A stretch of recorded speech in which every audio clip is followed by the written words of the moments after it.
Barbell deadlifts. When you approach the bar, make sure your shins are touching the bar and the bar is directly over the shoelaces. The inside of the forearms should touch the outside of your thighs. You can use one over, one under grip, or at both overhand grip. Neutral spine, eyes are not aimed up. You want your eyes aimed about 6 feet in front of you towards the floor. Pulling the bar all the way up. The first part of the movement is from the floor to right above the knees. The second part of the movement is above the knees to standing. Then you blend the two movements together and get a full deadlift. Pulling up, locking out, never slump over, straight spine, eyes aimed about 6 feet in front of you. You're not shrugging. Your arms are just holding on, but the shoulders are slightly engaged. Making sure you're not having to go around your knees, that you're lifting the bar straight up. Here we have a Hex Bar Deadlift.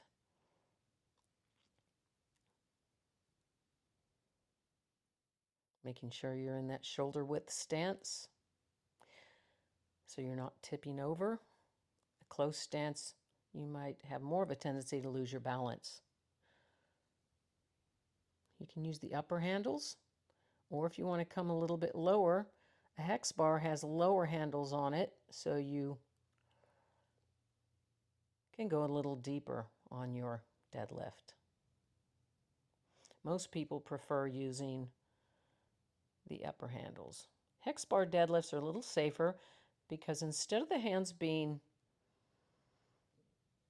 going possibly in front of the body, they are more off to the side, and you can get into that locked in position. Grab the handles, engage the arms, feel the weight in the body, tighten down the core. Don't look up, look straight ahead. Inhale, not loose arms, engage those arms. Use the legs first and then lock out. Boom. Inhale as you go down, exhale as you explode up. As you notice, I'm not hyperextending, pressing my hips too far forward, but I do push them back and then come forward. You can also do a farmer's carry. Excellent movement for us firefighters. Careful when you set it down. Pull downs. Adjust the knee pad so it's holding the legs down. You have a close grip pull down. Hits a little more of the biceps. Pull downs are for the lats. It's pretty much just a pull up.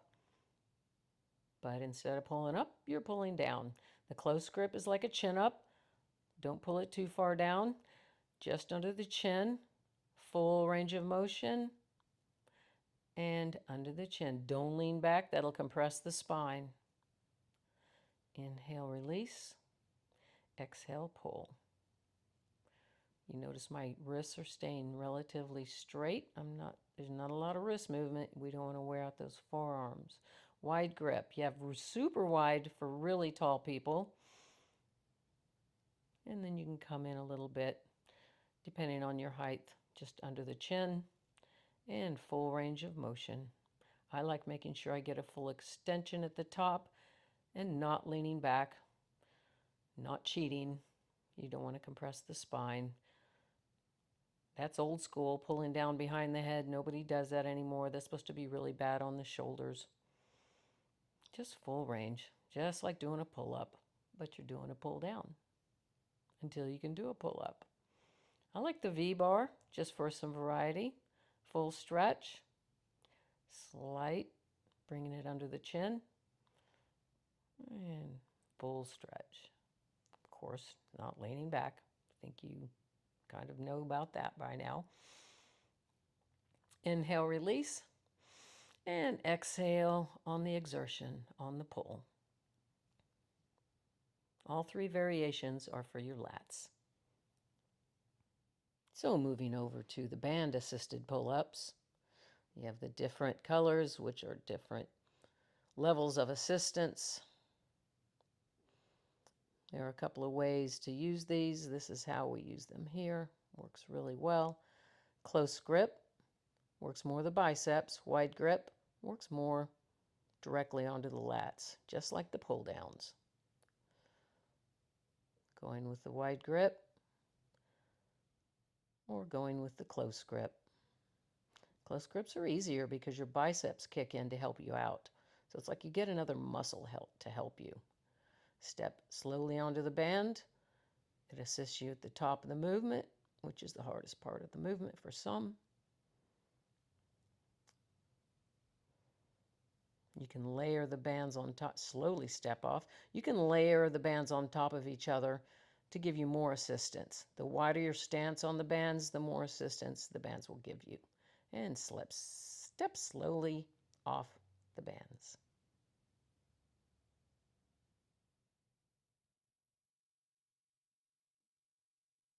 By adding more bands, it will give you a lot more assistance. So depending on your strength. You can also do negative pull-ups. Basically, that's just working the release part of the movement. You're popping up and releasing slowly down. If you cannot control it on the negative, on the way down, you should not be doing these. But you get strong real fast by doing those negatives. Dumbbell row, get that leg out of the way and kind of off to the side. Not too close in, because then you'll have, and if it's on the wrong side, you might tip over.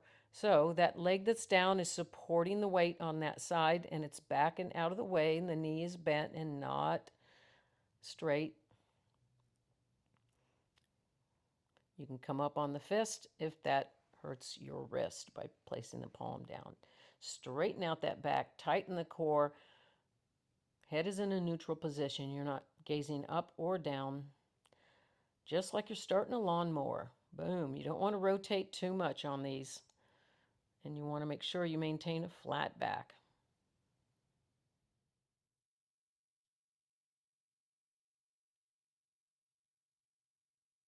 Body row. Everybody loves a body row. There's variations of this. You can do it with your legs straight. And if you kind of come forward a little bit, it actually makes it a little easier rather than going with the chest directly under the bar. Flatten the feet. Now I get to push through the legs. Makes it a little easier. Don't thrust those hips up. That's compressing that spine. So you're keeping a nice neutral spine. Using your feet if you need to. Or straighten your legs if you want to make it harder. Seated cable row. No hunching. Keep that back tight. Keep that. There you go. Don't roll forward. Hinging at the hips. Pulling into the belly button, not leaning back. You want to pretend like I've got my knee in your back, right there. Squeezing those shoulder blades together, bending at the hips, squeezing, extending forward without rounding the back. Neutral eye position.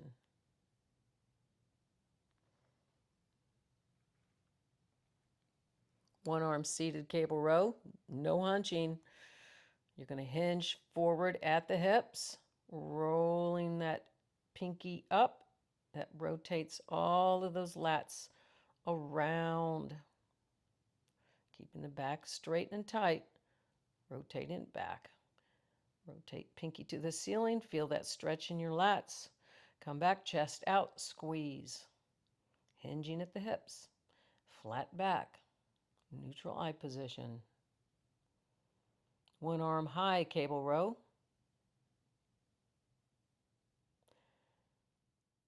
Rotate pinky out, feel the stretch, squeeze, and contract.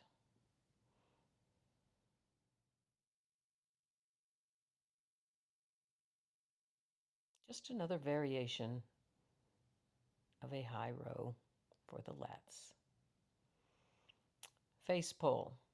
This is good for the rear delts, up into the rhomboids, squeezing back, bringing those thumb knuckles to your ears as you contract and squeeze and hold right between those shoulder blades. Full rotation forward, full squeeze back, making sure you're bringing your thumbs to your ears.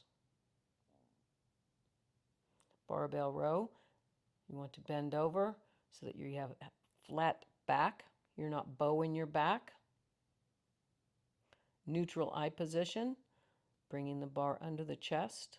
You don't want to look up, that hurts the neck. Back is flat, not hunched. Lock everything in position, finding your groove. This is the landmine, setting that up.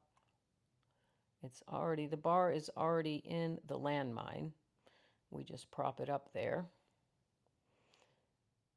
Putting the plate on, using a V-bar, locking the body in position, never bow the back. Prepare and lift. The only thing that's moving here are your arms. You're not going up and down with your body. You're pulling the bar up to you.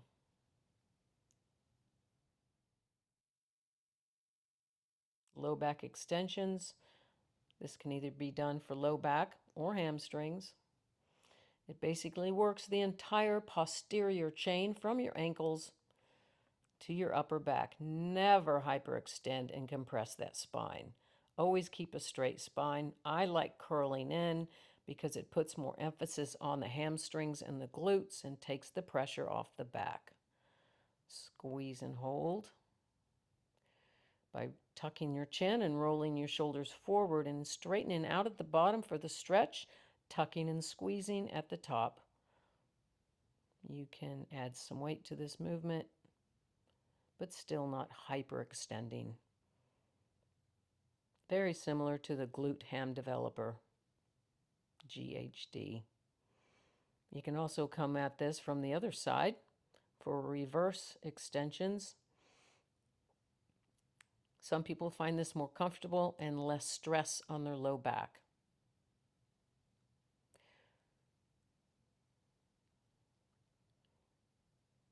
You can also add a band for more resistance.